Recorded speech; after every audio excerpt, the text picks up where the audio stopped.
Okay, we are live on YouTube. Madam President? Good evening, everyone. Yeah. Good evening, everyone. The meeting of the board is now called to order at 7:04. Before we begin tonight's meeting, I would ask everyone to please turn off all electronic devices during the meeting, and please rise for the Pledge of Allegiance. I pledge allegiance to the flag of the United States of America and to the republic for which it stands, one nation, under God, indivisible, with liberty and justice for all. May I have a motion to approve the agenda? Any discussion? All in favor? Any opposed? We will move right into our recognition of scheduled visitors. And first up, we have our technology integrators with us. I'm going to turn it over to Mike Drezick and Deanne Polian.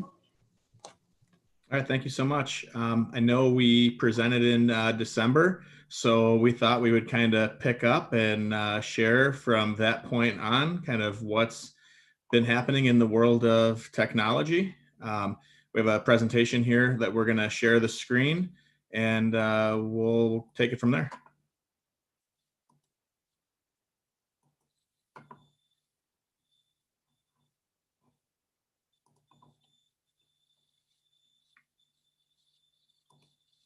All right, so let's catch up on what's new in tech integration. Just a quick introduction, Mike Drezick, and I know Deanne's on too.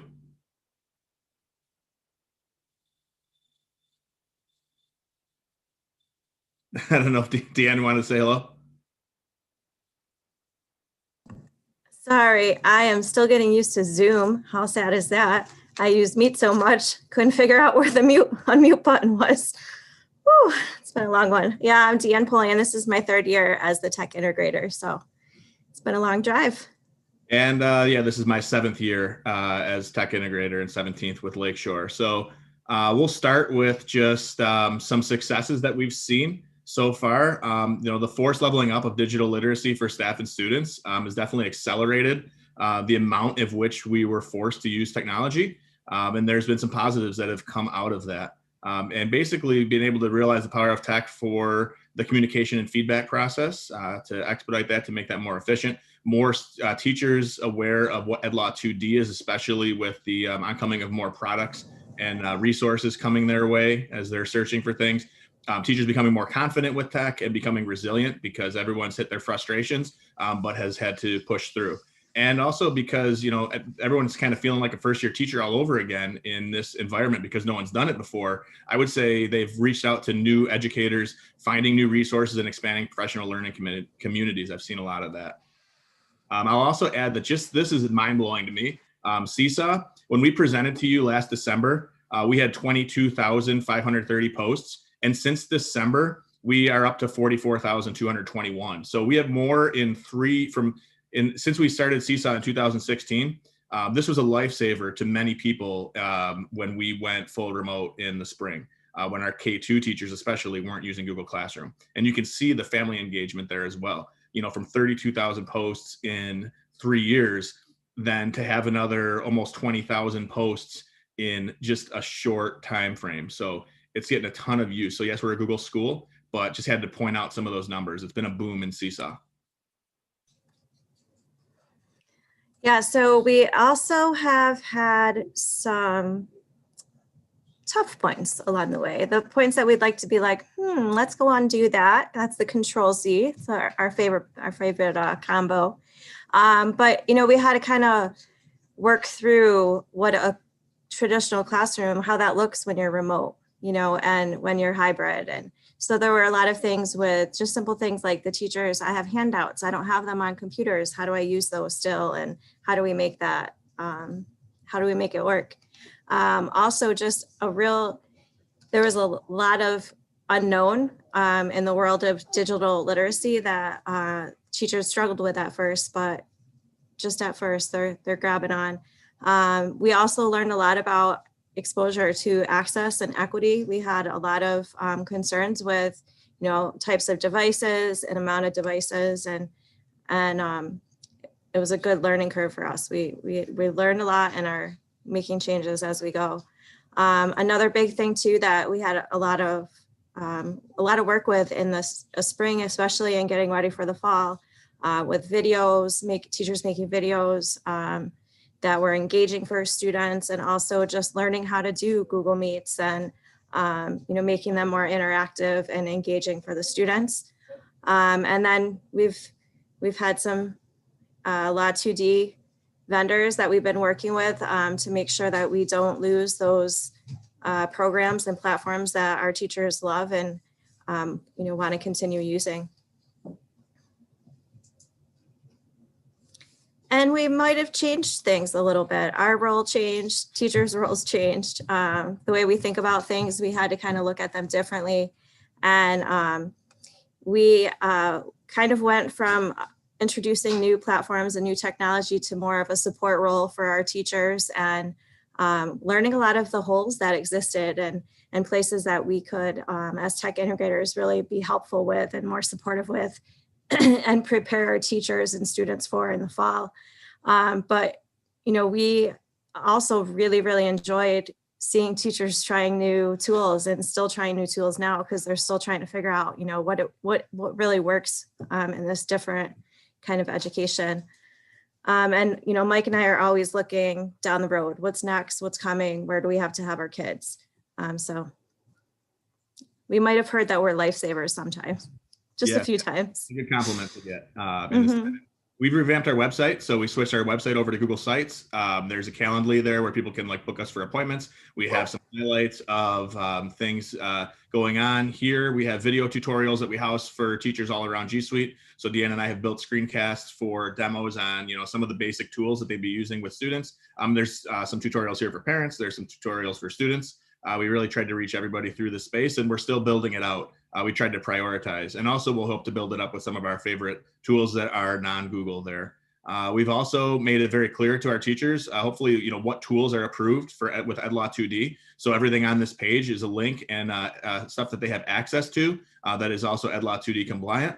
And then when you get to the bottom of the site, there'll be access to the form that they can fill out and submit if it's a tool that they want to make sure that we can keep using, with this new law. So just wanted to share that there are a lot of tools that our teachers have access to. You can see it just keeps scrolling and scrolling and scrolling. So there's a lot of resources, and our district is phenomenal about, can we work with this? Is this something that we can possibly do? It's never a no, it's let's see how we can make this happen possibly, and then obviously seeing the ISTE standards in action. So we built up this part of the website where teachers can actually see what each of the ISTE student standards look like in action, which is, I think, kind of neat, right? It's one thing to read it on paper and then another thing to actually see what it looks like. So yeah, I know we only have 10 to 15 minutes here, so I'm going to keep things moving along.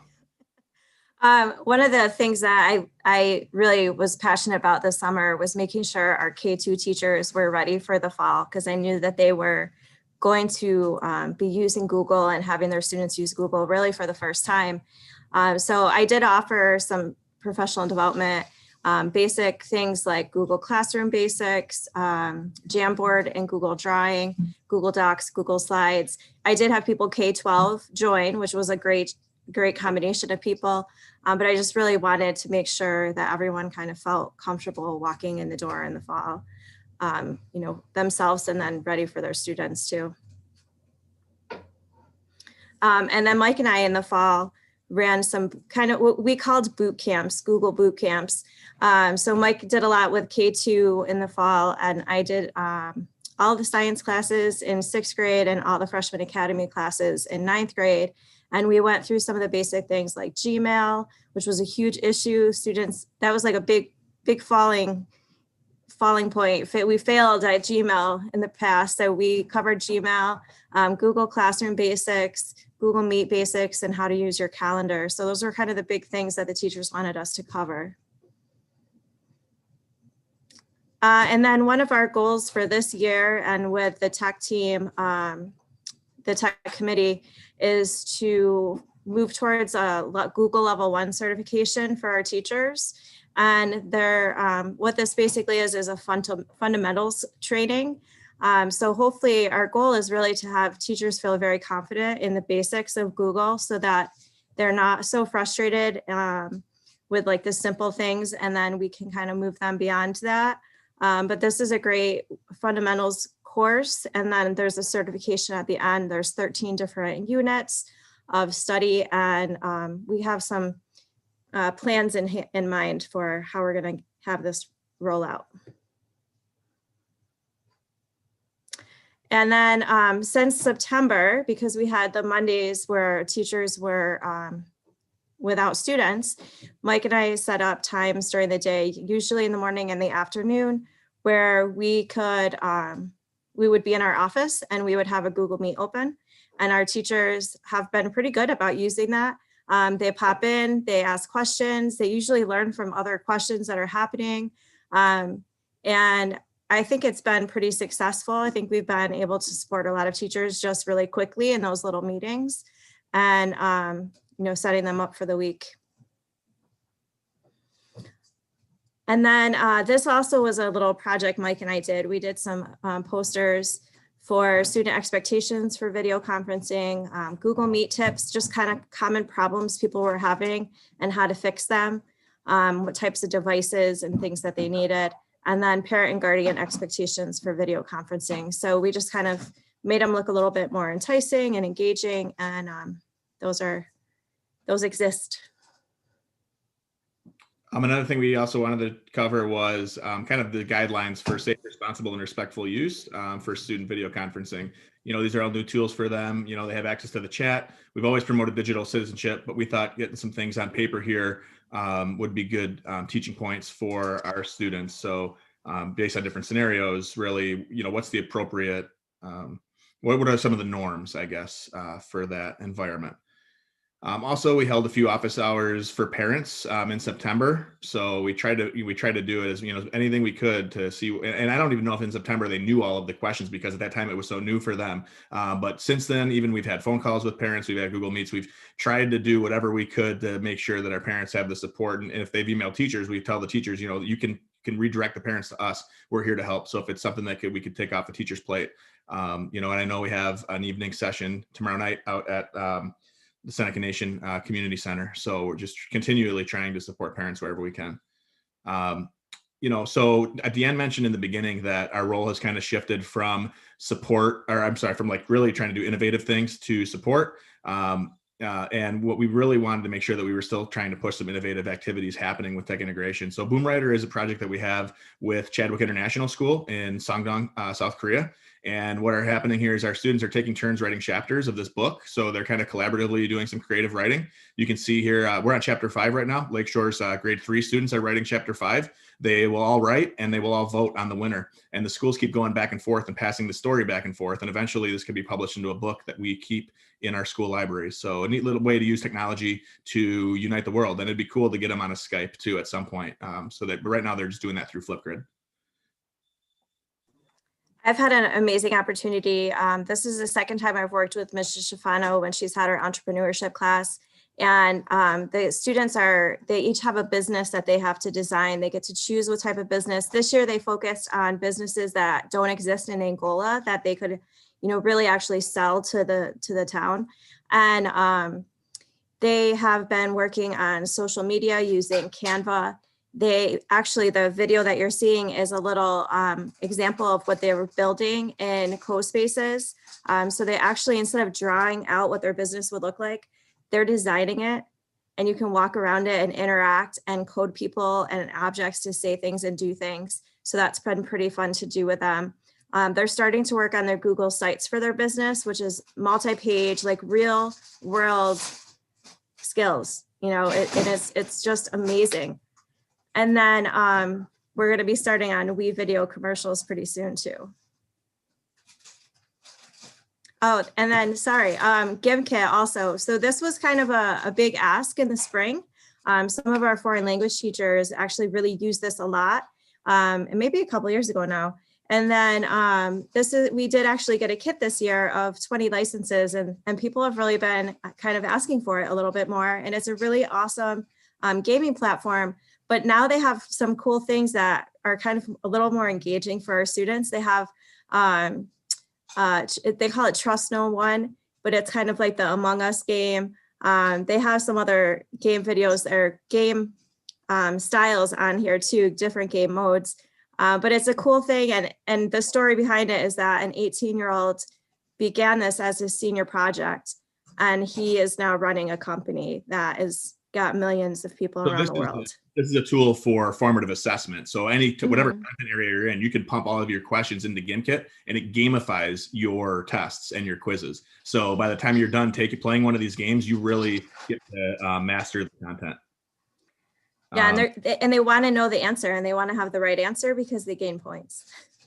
And then another thing we did in the spring with the Digital Citizenship Institute was have some spotlight series. So we kind of went live on YouTube. You could see the series there. It links out to the sessions, but we kind of just tried to talk about and reflect on how the spring went for us. So that was a neat partnership with the Digital Institute, and we continue that work. Another thing our teachers have access to is a platform called Beluga. You can see here, all of these series align with the United Nations global goals. And there's things in here and lessons by subject area, by grade level. It's a really, really neat platform to really do deep dives into things that wouldn't be found in a textbook. And you can see on the right-hand side, there's a professional development platform as well with 24 courses, almost 90 videos, and even 6 accredited courses that are partnered with universities. First, our teachers are interested in any professional development, they can find it right there on the Beluga platform. Another thing that we did, computer science education week was just last week. And you can see that picture down there in the bottom center is actually from this morning, first day back. We were there. We had Nicole Kang, who founded Elementary. She's an MIT grad who's currently living in France. She took our students on interactive coding. So they got to code interactive scene using basically a node-based programming and coding language. So they had to, and we also, you can see there's another teacher there in the bottom left. We also connected with some students in Connecticut. So their library media center and our grade 5 students were coding with the founder of this company today. So I thought that was a pretty neat experience as a way to use technology. Instead of just using a Google Meet to connect with each other, let's use a Google Meet to connect with an expert in the field and go on a virtual field trip. I just worked this week with last week with Miss Wing over at AJ on Minecraft. It was a Minecraft Tale of Two Villages activity for their hour of code. So it was a free trial for the students to work through, and it was all focused on inclusion and empathy and compassion. And it was pretty cool to see the kids get excited, to play with Minecraft, but also to see the real quality lesson behind it. In addition to that, our students over at Highland participated in the Global Build Championship. We got certificates for the teachers because the teachers were learning something new. And then we were able to tune into the live results award ceremony with classrooms from all over the world that participated. And the idea was that they had to build habitats where humans could get along with animals. So they were learning about ecosystems and habitats and things like that and connecting it back to science. So it was just a really neat experience, as well as they had to record and screencast and kind of make a commercial or a little movie trailer from their build. And I've been working on a personal narrative unit with 3rd grade at Highland. So we've been using some Jamboard activities, some Google Slides activities, and also actually took the opportunity to teach the students how to use the Adobe Acrobat for the Google Drive, which helps them write on PDFs. So there's a lot of tech going on in just one unit. Oh, and this is our end result for our personal narratives. They're actually going to be writing stories and then taking those stories and putting them into and creating a Buncee, creating basically a picture book in Buncee with their stories. So we're excited to see how this goes.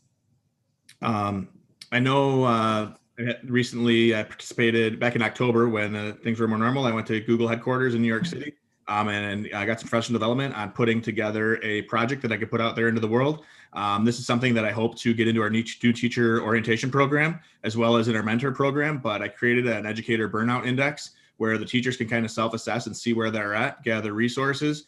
There's a full-blown Google Earth project in there, and then as well as resources as far as podcasts and books and offers and things to really make sure that our teachers are doing well. I know the district has had wellness initiatives, but that was a project that I've just recently launched this month to all of the innovators in that cohort. So I hope to share that with our teachers and get that into the hands of hoping it will help teachers. Professional development wise, we participated in ISD virtual. And as part of that, and as also NICEGate, Deanna and I both presented at NICEGate, multiple sessions, which was neat to kind of share some things that are going on here.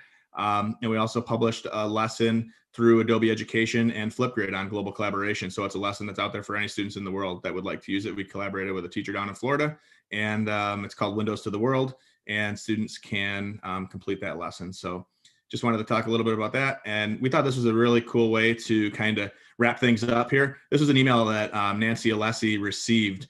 You're one of the top creators of 2020. So she was one of the top creators of creating math videos for her students. So we have a teacher just crushing it with Screencastify, which is pretty cool. And it says 138 people have created Screencastify videos since January. So I know that was a proud moment for her to get that in the inbox there. So we're trying to find all the highlights or the positives amongst this stressful time. And you can see I have to give her a shout out because she is one of those teachers that in the spring was, struggling with math. Like, how do I do math online and remote? And she didn't stop. She kept trying. She reached out to Mike and I so many times just saying, can you try this with me? Can we see how this goes? And she just kept going. And I loved watching her story. And she was part of our Spotlight series. I made her come on because I just thought what she was doing was really inspiring for other people to see. And she joked about it. She sent me the email and she sent me a text. I just sent you an email that'll make you laugh. And I was like, no, I'm so proud of you. This is awesome. And she's making videos, and her videos she's sending to her kids saying, hey, on number 2, you have to do this. Like she's really interacting and engaging with her students. And I'm excited for her because I think she's doing just great work. Yeah, so that's all we have. I just had to share this. This was the last slide of our previous board presentation in December of 2019. And I feel like we just jinxed everything by putting that as our last slide to our previous board presentation, because now we are living this, but I feel like there should maybe be like 10 balls in the air instead of 3. Anyway, thanks so much. And that's really what we have as far as catch up from tech integration world. Can I ask a question? I asked that like you're going to tell me no, but I'm going to ask a question, guys. Mike and Dan, you guys talked about educator burnout, and then I guess I just want to ask, I know that everybody in the district is busy. I know that you two are definitely no exception. What are you guys doing to prevent yourselves from burning out? Besides, I mean, honestly, I turned all notifications off on my phone. That was huge for me, having to turn the work email off on my phone, realizing at some point you just have to shut it down, and that it'll be there on the next day and I can pick up, and hopefully people can understand that. I hope that teachers feel like they're supported and we're not like just leaving them in the dust. But that's one of the things, I guess. There's so much connecting with other educators, connecting with other tech integrators, and finding out how things are going for them. That's been huge for us to feel like we're not on an island. So we have a regional meeting on Thursday. Those are always gives us like a spark of energy to either, confirm or validate, like, okay, what we're doing is working, or, oh, holy cow, we're not doing enough. Whatever that may be. Yeah. Yeah, I have been trying to keep my weekends to myself, because I always have my phone with me, and I'm like, oh, look, if somebody emailed me, and I've been trying not to because I just need a little downtime, because during the week it's crazy. But I really thoroughly enjoyed my summer, knowing that it was going to be pretty tough coming back in the fall and being busy and crazy and not really knowing what to expect. So I got a lot of oxygen and a lot of environment in the summer. So I was ready. that's great. You guys are doing great work. Thank you. I just want to say that seeing all that's going on, and I know that there's more than what you just showed us too, other things that are happening, is absolutely amazing. And I really want to see, or if we could put it out there for others to know what's really going on here. I really want to see that happen. If there's any way we can do that, we should talk about that at some point. I know you do that a lot. You're dealing with it, but I just want to do it. Really, I'm so proud of it and so proud of you guys. I just wanted to show it off is what I'm saying. I would like to do something about that if we could talk about it and figure out what we can do. Charlie, maybe we can work with that and make it more obvious to many people what's happening here. Because it's we do, yeah, we use phenomenal. the hashtags on Twitter. Like we use hashtag EdTechLSC or hashtag DigitLSC, and we kind of put that stuff out to the world. And through that, we have had like other schools contact us and ask questions and want to collaborate. I mean, I've had a librarian from Iowa reach out and saw the stuff that we were doing and said, hey, can we get our kids to connect with your kids? Because you guys are doing some neat projects. So it gets out there. I just don't know if it always gets to the, I don't know who you want, I mean? So some people take note, and it's always nice to see when people want to collaborate with us. Okay, we'll talk. Thanks. Great. Absolutely phenomenal work. Thank you. I have a question, one for both Deanne and Mike. First, a comment, thank you for everything you do. And a second comment, that juggling thing at the end, I think all the balls should be on fire next time. What is one of the biggest obstacles, hurdles, problems that you guys are seeing right now? I'm going to jump on this, and I think it's something that we're constantly trying to show people how to do differently, is like the kind of worksheet mentality where we have worksheets and that's what we want to do. And if we're going to be remote and we're going to be doing different things, we wanted to, and I know like technology wise, we can't do other things, but taking them beyond that worksheet and making it more engaging and interactive, especially when we're not face to face with our students, which has been a problem because we haven't had the tech to say we can do that. But eventually, so we're trying to get our teachers ready for those types of activities and those changes. And I think we're making good progress. That would be my big thing. But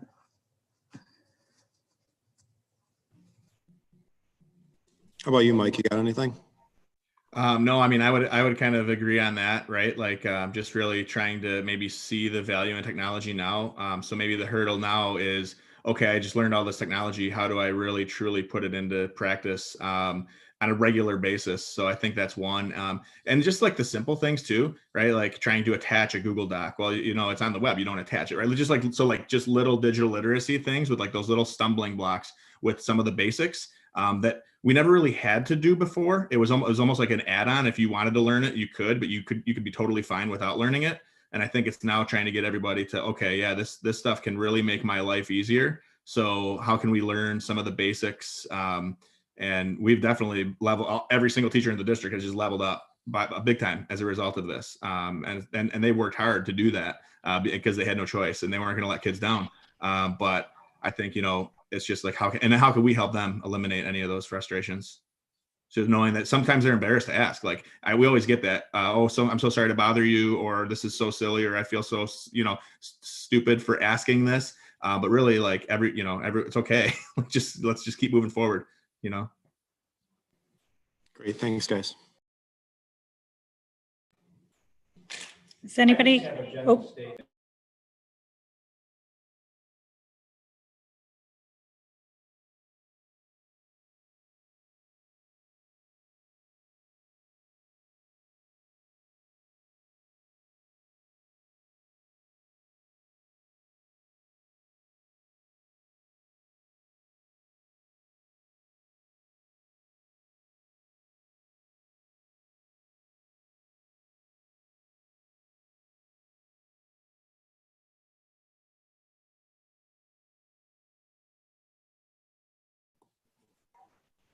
What are we waiting for?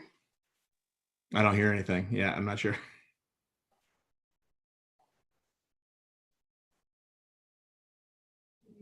oh, hang on.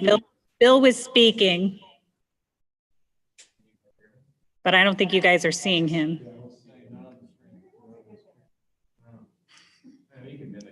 And not hearing him either. Hold on.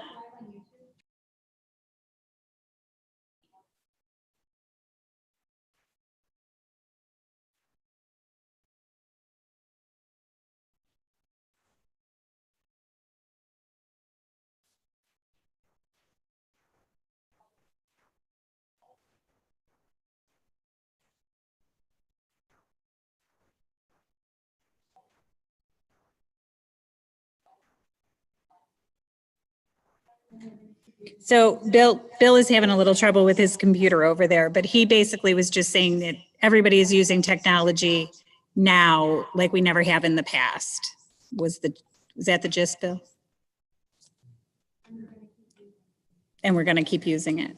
I would like to thank both of you. I can't even imagine how crazy life has been for the two of you. And I certainly do appreciate the support that you've given to our teachers, our staff, our kids, our parents. And I also very much appreciate when I hear you guys recognize some of the failures that you had. Like, yeah, that didn't work, or that didn't go so well, and how to, this is how we made it better. I think all of our staff are doing things that they've never done before. Not everything is going to work the first time through, and that's okay. We're figuring out as we go and make it better the next time around. So thank you guys so very much for being here tonight and sharing with us. Jen, if I could just add a thank you from the administration to Deanne and Mike.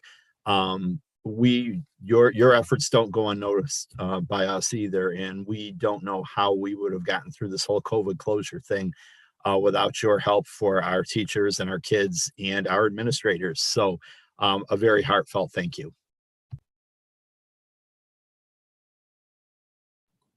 Thank you, everyone. Okay. With that, we are going to move on to our next presentation. We have our Donate Life Club here with us, and I'm going to turn it over to Roseanne Schaller and Kathleen Kreinader.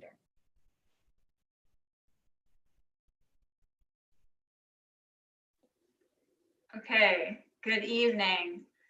I'm Roseanne Schaller. Thank you so much for giving us this opportunity to talk about our Donate Life Club.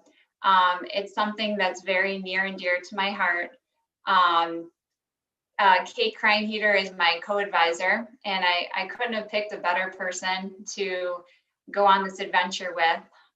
She started out as a loyal donor, and I just saw the passion in her heart. And when the club was getting bigger than I could handle by myself, I asked her to join me. And I feel like she almost came to tears because she was so excited to get involved with all of the amazing things we were doing. So thank you so much for this opportunity.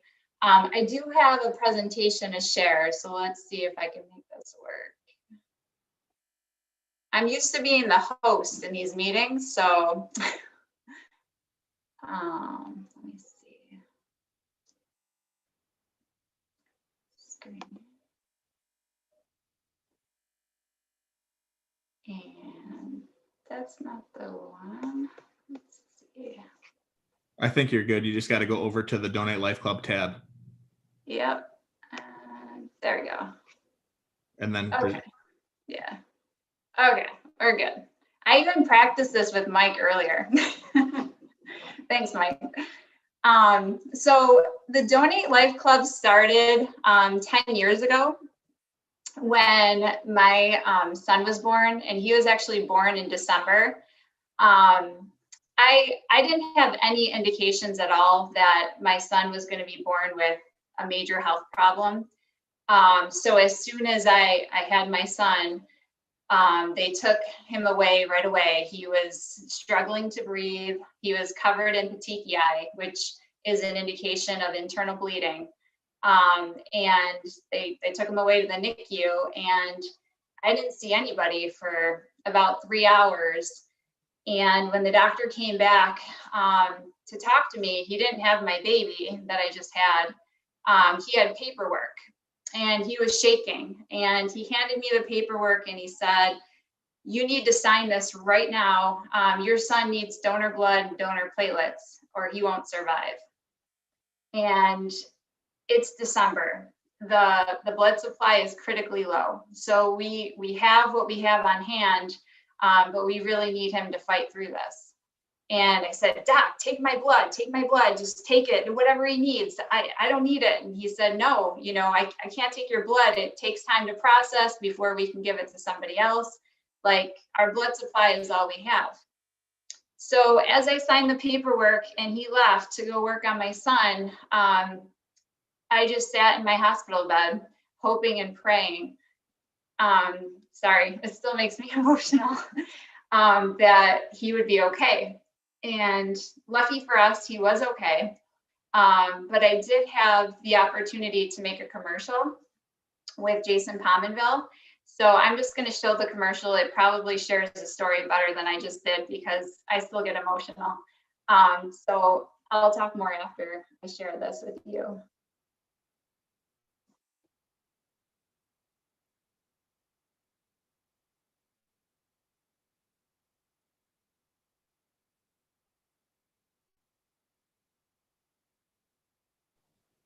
I think you just might need to unshare and reshare and check the audio.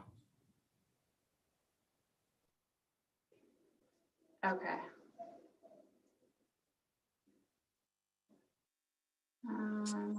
Again, thank goodness for Mike. Yeah. Okay. I don't have my There should be screen. a stop sharing button on the bottom. Okay. I'm looking. In red, on the very, very bottom of the screen, there's a red stop sharing button. I got nothing. Is it on the top? I know, Dr. Galuzzo, you might be able to click stop Oh sharing. yeah, here it is. I got it. Okay. Okay. And then So just before you press share, there's a little box there that says share system audio. Just check that box.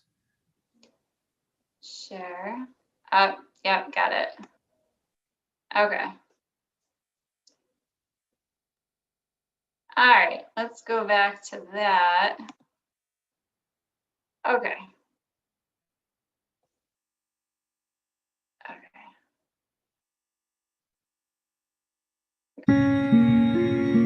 Happy birthday to you. Happy birthday to you. I had the perfect pregnancy, no indication of any problems. And when I had my son, and they handed him to me for the first time, he was full of bruises and petechiae, which is an indication of internal bleeding. So the doctors took him back real fast to get checked. And when they came back, they told me I had to sign for donor platelets and donor blood, or my son wouldn't survive. That event changed me forever. They had said, you know, the blood supply was low at the time. He's a December baby. So they said, you know, if we go through this blood and platelets that we have and we run out, you know, there's nothing we can do. So that's when I really thought to myself, going forward, I have to give back and I have to get people to give back. And this is Michael. What's up, Michael? You and Knuckles? What's This going on? is Nick. Hey, Nick. How are you? And William. William, you want to give him a pump? Oh, yeah. My father-in-law donated his kidney to someone in his family. You wouldn't realize how many people are actually in need of it. When you donate to units, you're helping, I mean, your friends, your neighbors, everyone in the community. And by the time we're done, we have 2 fresh packed units of red blood cells that are filtered and ready to go to the hospitals for use. You know, this is what we have. We have each other. Like, we have each other's backs. We are forever thankful for donors and for people that give up their time, because it's an act of kindness like none other.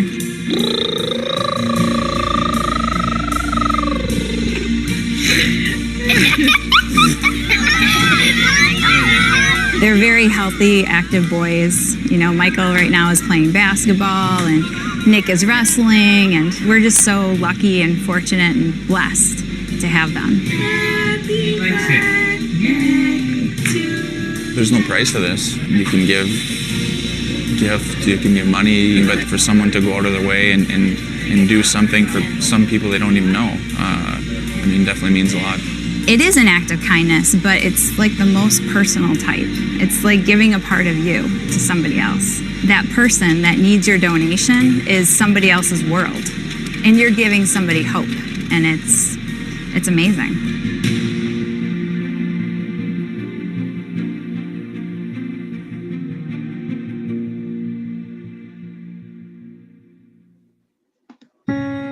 Oops. Okay, so let me go back to this. Okay. So when that happened to me, I tried to think of how I could give back to the community. I met a lot of people that day that had talked to me about donation and talked to me about, you know, the critical need, and it just, everything kind of resonated with me that going forward, I was going to be a loyal donor. My husband was going to be a loyal donor, my brother, everybody in my family. And I just wanted to plan blood drives, and I wanted to make sure that the community blood supply was always plentiful, so that nobody would ever have to watch their loved ones suffering in the hospital and, you know, just kind of out of luck because, you know, they ran out of blood. So I started this club 10 years ago, and the next couple of slides, well, when COVID-19 got really intense back in March, when everything shut down and, you know, we weren't going to school, and the only things open were grocery stores and Target, and, you know, people were pretty much quarantined to their houses. The blood supply, again, was critically low. And Connect Life, our local blood organization, they take all the necessary precautions to make sure, you know, that there's no COVID-19 spread. It's very safe to donate. So Kate and I just decided, you know, this is an opportunity where we can plan more blood drives, and we can get that supply back up to where it needs to be, because not only are people fighting for their lives with cancer and leukemia and different things like that, but now we have COVID on top of it. So we kind of linked it with any place that would have us, and we hosted blood drives like crazy, and we talked to everybody that we could about donation, and it turned out to be like a really successful time that, you know, the blood supply was always plentiful for the people that needed it. And then just in the last since 2014, so Connect Life started out as units, and I don't have the information from units, but since 2014, Lakeshore has had 9 blood drives. We've collected 579 units of blood, and that could have potentially saved 1,737 lives. So that's something that we're very proud of. We even, at one point a few years ago, we had an emergency blood drive for one of our own students that was fighting leukemia for a very long time. And unfortunately, she succumbed to her condition, but we were able to, you know, have a blood drive basically right after she passed away, just again, bump up the blood supply in our community. She was going through bags and bags of blood every single day, and platelets. So we even brought platelet machines in, and people were donating platelets, double reds, whole blood. It was a really awesome, successful blood drive, and people felt like they were doing something to help. And right now we have another critical shortage. December is kind of infamous for having, you know, low blood supply because people are busy with the holidays. It's winter time, so they're not getting out as much to donate. And this young man is a North Collins native, and there's a whole group called Riley's Warriors that are trying to, again, bump up the blood supply for our community. But Kate, do you want to talk a little bit more about Riley? Sure. Thanks, Roseanne. Riley is an 8th grader in North Collins, and a few days before school started this year, they thought he had appendicitis. And unfortunately, when they got into the hospital, they realized that he has Burkitt's lymphoma. And he has been going through treatments since the day after they discovered the cancer. So last week, I'm friends with his mother, and she said that we could share his story. Last week, Riley developed a fever and went into the hospital, and he needed a transfusion, and they did not have his blood type. So he did get O negative, but with his current condition and the fact that he has 0 white blood cells. There's getting your own blood type means so much more. So we just really want to push this out to our students right now and to our community, that Riley is just one of many that so desperately needs these donations right now. And it's tough to get people. People are scared to go anywhere and to donate. And we want to remind people just how safe it is, and that it is so much needed.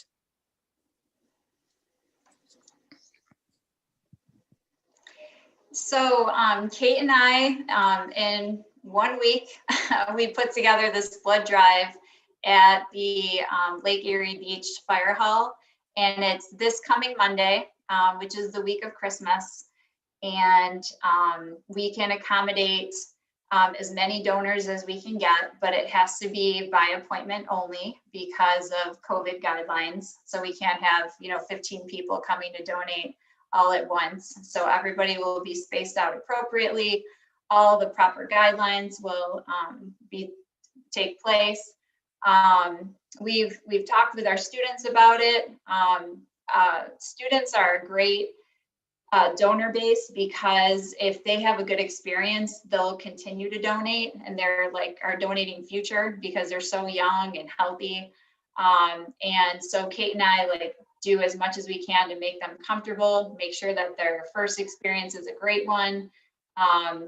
We have these t-shirts made up, and all the donors will get fresh pressed juices after they donate.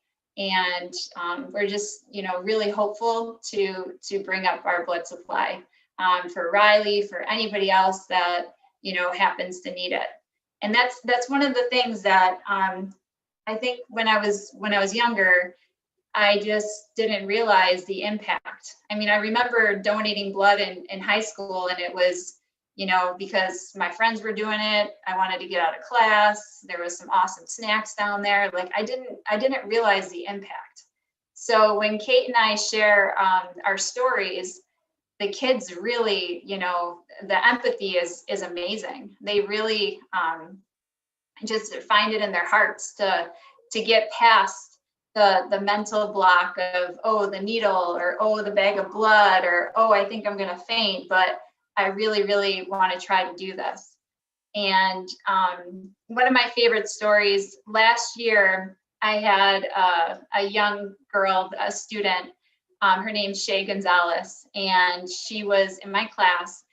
And when I was talking about the blood drive in December, she's like, Michelle, I really want to donate, but I don't think I can do it. I'm really afraid of needles. And I think once I see the blood, I'm going to pass out. And I said, Shay, I totally understand, but if you want to try to get past that, I'll be there. Mrs. Kreinheater will be there. I will make sure you don't pass out. I have little tricks like peppermint oil and things that help people when they get nauseous. And I, if you want to try it, I'll be there for you. And she's like, I do. I want to try it. I might chicken out, but I'm going to try it. So she came to the blood drive. She donated. She did great. She did not pass out. But she was the first one. About 5 days later, she received a text on her phone from Connect Life. And Connect Life was telling her that her blood was on the way to Children's Hospital to help out a young man that had been there for a while. And she received the text when she was in a different class. And she ran over to my classroom, shaking, so excited to show me this text that they were actually using her blood. So even better is today she came to find me to sign up for this blood drive. So we've made a lifelong donor in Shay. But this is just something very near and dear to both Kate and me. And we just hope that, anybody in the community would think about helping others. And we always say too that, some people legitimately can't donate, like they have health conditions, or, if you're going to pass out when you donate, you shouldn't donate. So I always tell those people just to support the people that can donate, because sometimes, like time is so limited, and we have to take care of children, and we have so many other things going on. So if I can't donate, but I volunteer to take care of your kids, then you can donate, and we can just help out each other. This is very much a community effort. And that's all we have is each other, because blood can't be made by a machine. It can't be, passed on from animals. Like, it has to come from a living and willing donor. And that's all I really have. Does anybody have any questions?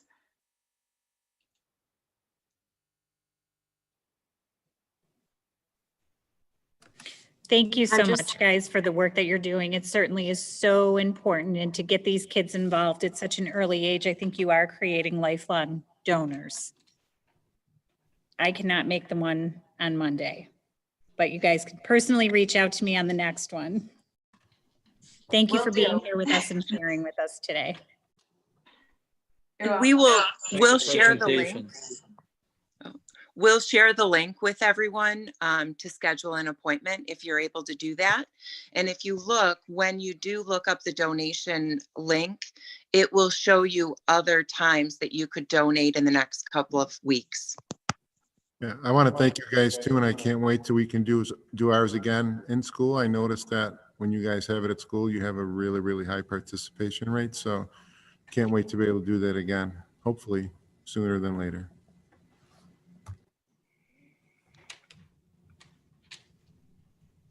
Thank you, guys. Thank you. Yeah. Good. There you go. Right. May I have a motion to approve the items contained in the consent agenda? Second. Any discussion? All in favor? Aye. Any opposed?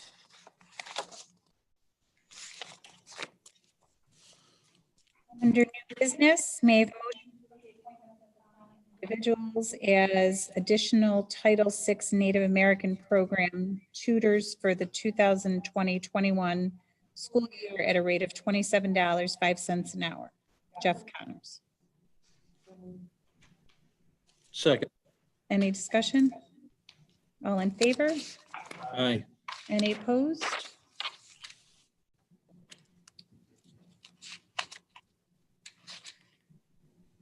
May I have a motion to approve the appointment of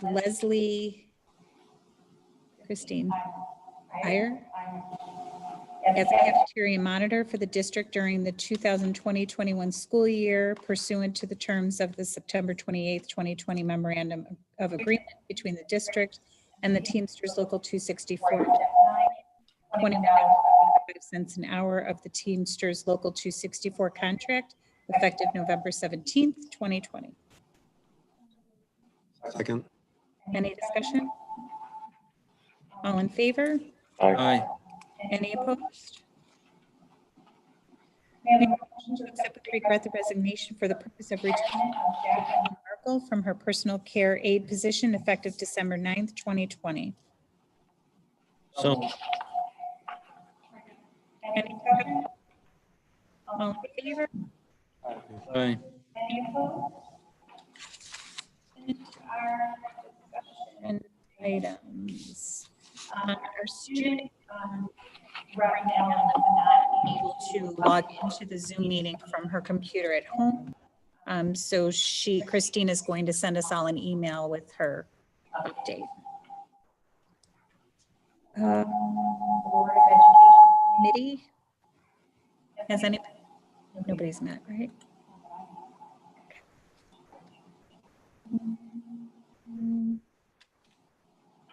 Other than everything for Finance Academy.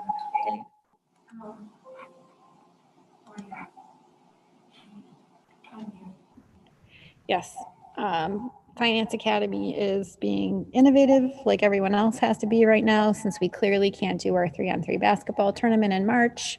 We're talking about some different options. Everyone really likes raffle idea. We got the green light to move forward with planning a raffle. So by early January, we will have decided what that raffle is going to look like and be hitting you all up for donations. None of you would play in a basketball tournament. You will buy raffle tickets. That's how we'll make that work. And, you know, we have a couple of other things like doing some pop-up chicken barbecues to donate some of the proceeds to the academy. And we talked about having the students do a letter writing campaign, you know, to business partners, local businesses. You know, some businesses obviously are struggling. Some businesses are doing okay and still are utilizing their corporate philanthropy program. So we're going to have to do a little bit of this, a little bit of that, I think, to make up the money for the tournament. But I feel pretty hopeful.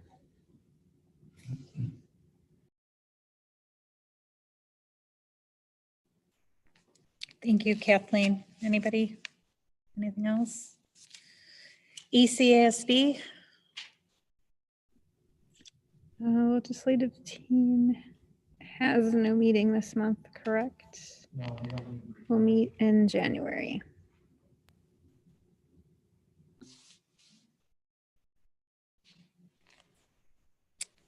Okay, board member roundtable?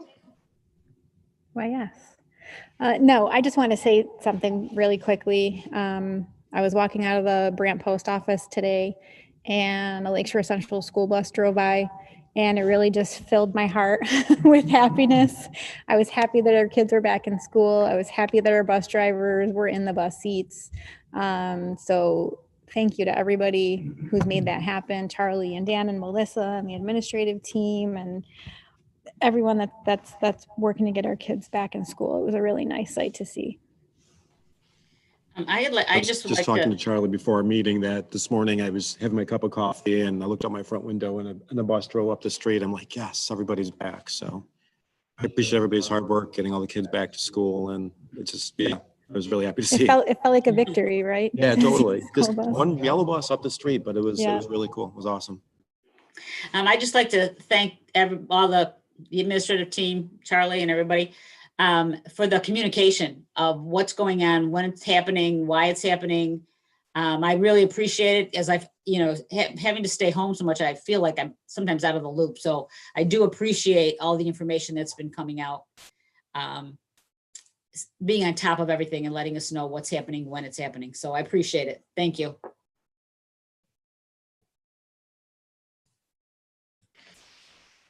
Okay, calendar items. Still very sad that it's still very small, but we have a few things on there.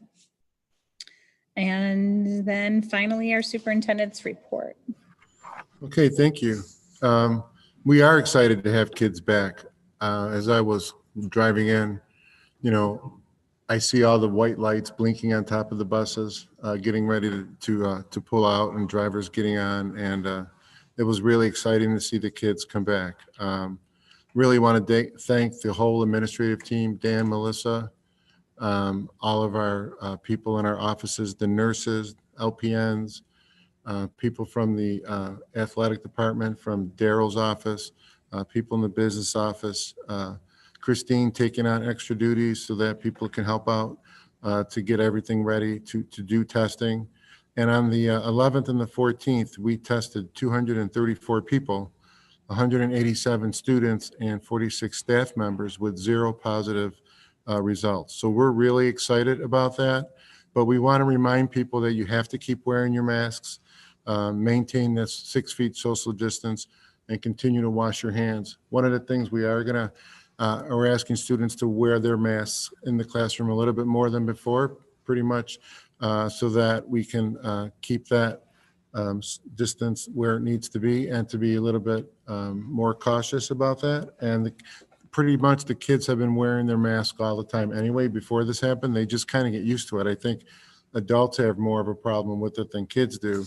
They're just so resilient in what they're able to do and what they're able to endure in terms, they want to be in school. I was talking to Mrs. Clark today and she said 2 little girls got off the bus and said, please don't make us stay home again. We really want to be in school. So the kids really want to be there. We have a lot of really cool things going on with the weeks right before Thanksgiving. At the high school, there's all kinds of spirit days going on. They have the leadership and action team has a scavenger / Christmas trivia hunt going on using a QR scan code.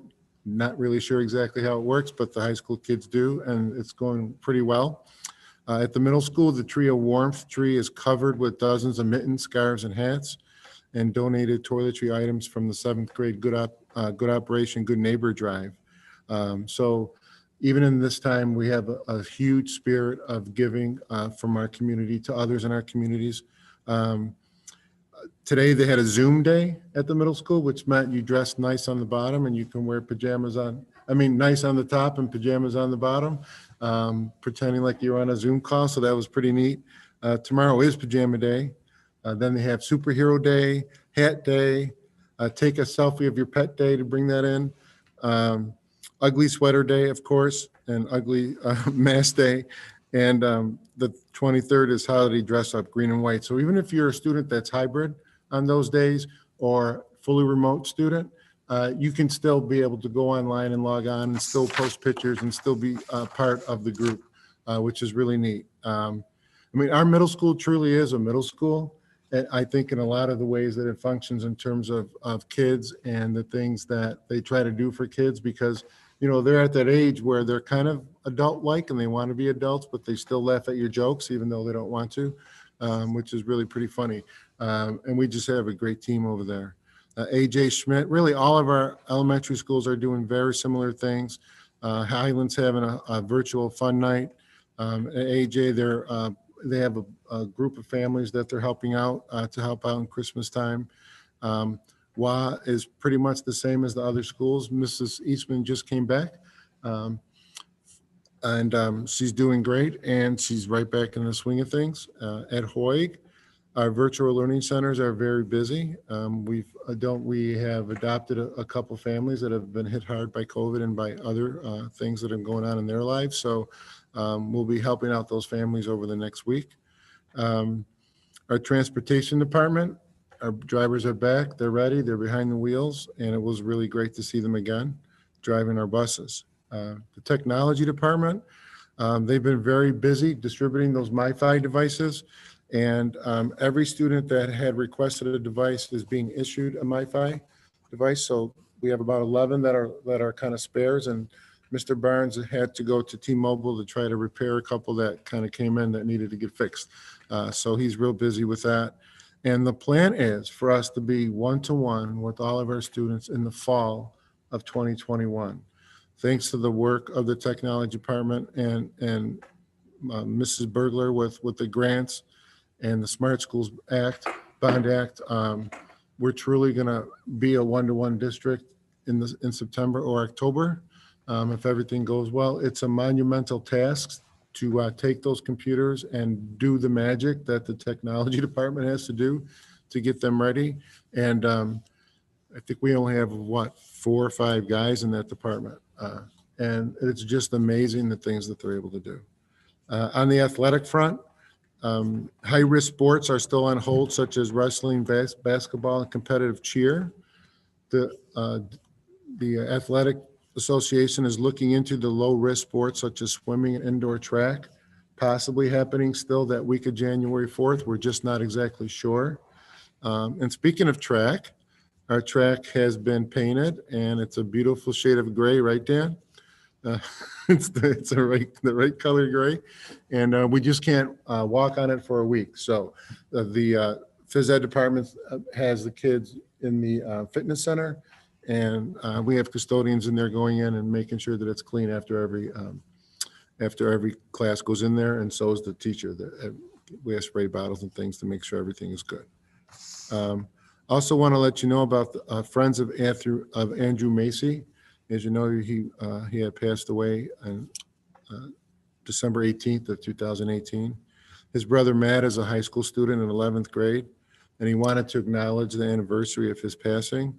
So Mike Deasing and Devin Asboth are spearheading a situation where kids are going to be able to sign up and pick up Chinese lanterns. And on the 23rd at 6 o'clock, they're going to, at home, release those lanterns. So keeping Andrew in our hearts now and as always. It's just amazing, again, the support that people get from this community. And again, I'm just very excited that our kids are back in session. Hopefully, we will be able to do all of our own testing ourselves. This time, we worked with Aviana to help make sure that we had a license to be able to do our testing. And it was really all hands on deck, and it really went rather smoothly. And that's all I have. Charlie, with the testing now, you didn't do everybody that signed up. So will those people be the first ones to be in the next group, or do they all have to sign up again? No, so once we have consents from everybody, so to truly make it randomized, we have a plan in place so that that happens, and we're working out a way in which we can contact those people that get picked so that they can schedule. So that is a little bit more smooth this time in terms of the scheduling piece. I talked to another district today, and they were able to they use eSchool, and they were able to send out emails to parents through eSchool. I think we might be able to do something similar with PowerSchool. And again, we'll be talking with Jeff and his team and Mike Drezick and Deanne to help us out so that that can be a much easier process to make sure that parents know, okay, it's my turn, I can go on, this is where I go on, and I can schedule an appointment. Well, I meant the people that did not get chosen for this round. Right.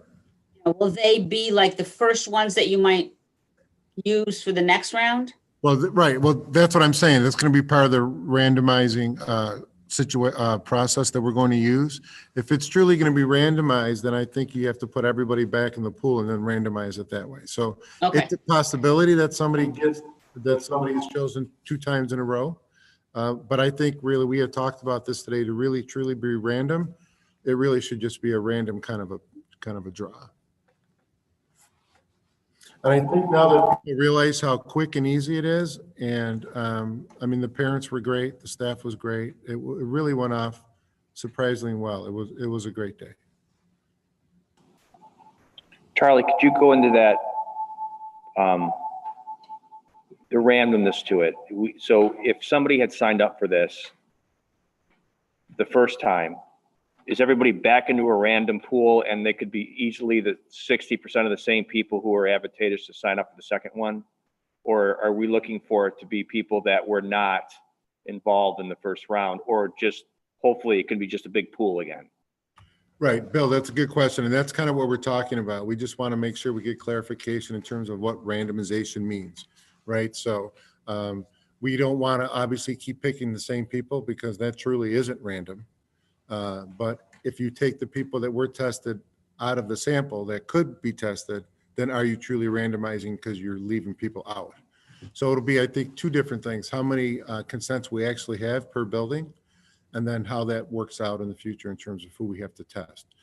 So we did 10% these past 2 testing site dates, and then we'll have to do another 10% when we get back. So we're still looking at what 30 days means. Is it 30 calendar days, or is it a month, like starting in the beginning of December or January or February, March? And we have to remember, February, we have that break. Some districts don't. They still do a 2-week in April, but we do have that February midwinter recess. So that would cut down on the, we'd have to either increase the number of kids for that particular testing or see if there's any guidance in terms of what we do for that week. That's interesting, yeah. So if you had a longer span of time, it would be either more kids statistically or something about that. Right, but so when you look at next week, we'll be out, well, in a week, 10 days, we'll be off for Christmas break. So if those were normal weeks, we would have tested every Monday, because we're thinking of sticking to Mondays so that there's nobody in the building other than staff. And doing the staff first, because we can get those staff members through pretty quickly. We went 12 to 6, and there weren't as many people, like maybe 5 or 6 towards after 4 o'clock. So we're thinking of doing the staff between 11 and noon, and then something like 12 to 4 for parents. If we need to go 12 to 5, we'll think about that for the next time after we do it again. Did there seem to be a high demand for testing? Actually, we had We had to, that's why I canceled them this Monday and the 21st for students, because we had too many people, actually, which was a good thing. In fact, I gave you guys a sheet there. At the middle school, I think we ended up testing 10 more students than we needed to. And when, you know, after we saw that the first day, we're like, okay, we have enough kids. So we want to make sure that the parents that were signed up and scheduled, so we called them to let them know, don't come on the 14th and the 21st, that we had enough. And we thank them very much for their willingness to participate. So we actually had more people willing to test than we needed, which was a good thing.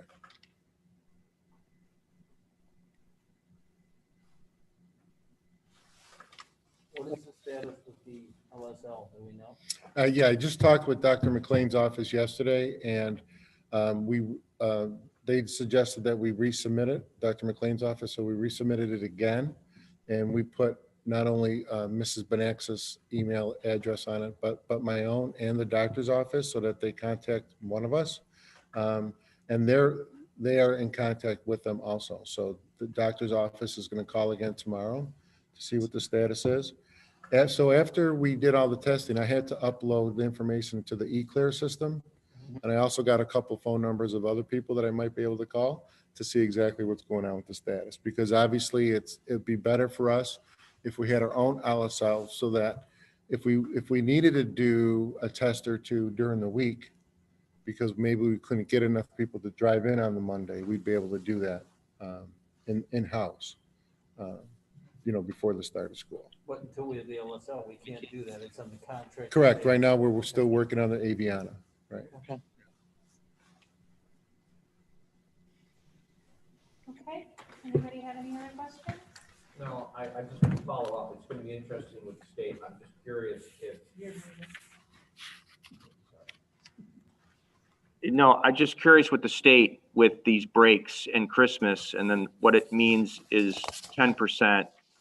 You know, is it going to be just an extra certain percentage of kids being tested, or are they going to stick to the same percentage with just 5 extra days into the sample time frame? I looked online today, and even state there's all kinds of questions from boards. Sure. About what are they going to do with breaks? Right.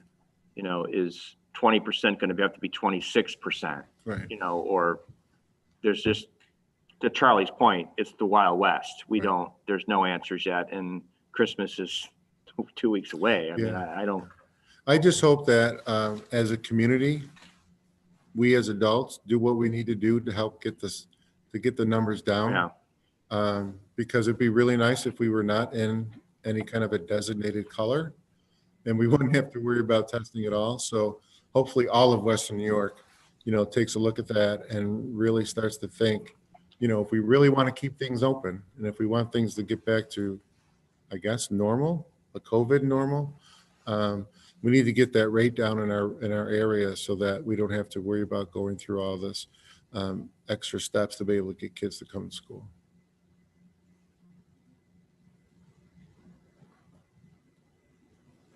Thank you, Charlie. Sure. Anything else? Okay. So at this time, we will now recognize unscheduled visitors who would like to address the board. Similar to our regular meetings, the board may not respond to comments or questions at this time, as this is not intended to be a question and answer period. This portion of the agenda is a courtesy to the community, so they have the opportunity to bring matters to the board's attention. Due to tonight's meeting being held remotely, we requested that members of the community submit any comments or questions in advance to an email address that we set up to receive public comment. We did not receive any emails for tonight's public comment. So may I have a motion to go into executive session to discuss the employment history of particular individuals? No action will be taken during executive session. Second. Any discussion? All in favor? Aye. Any opposed?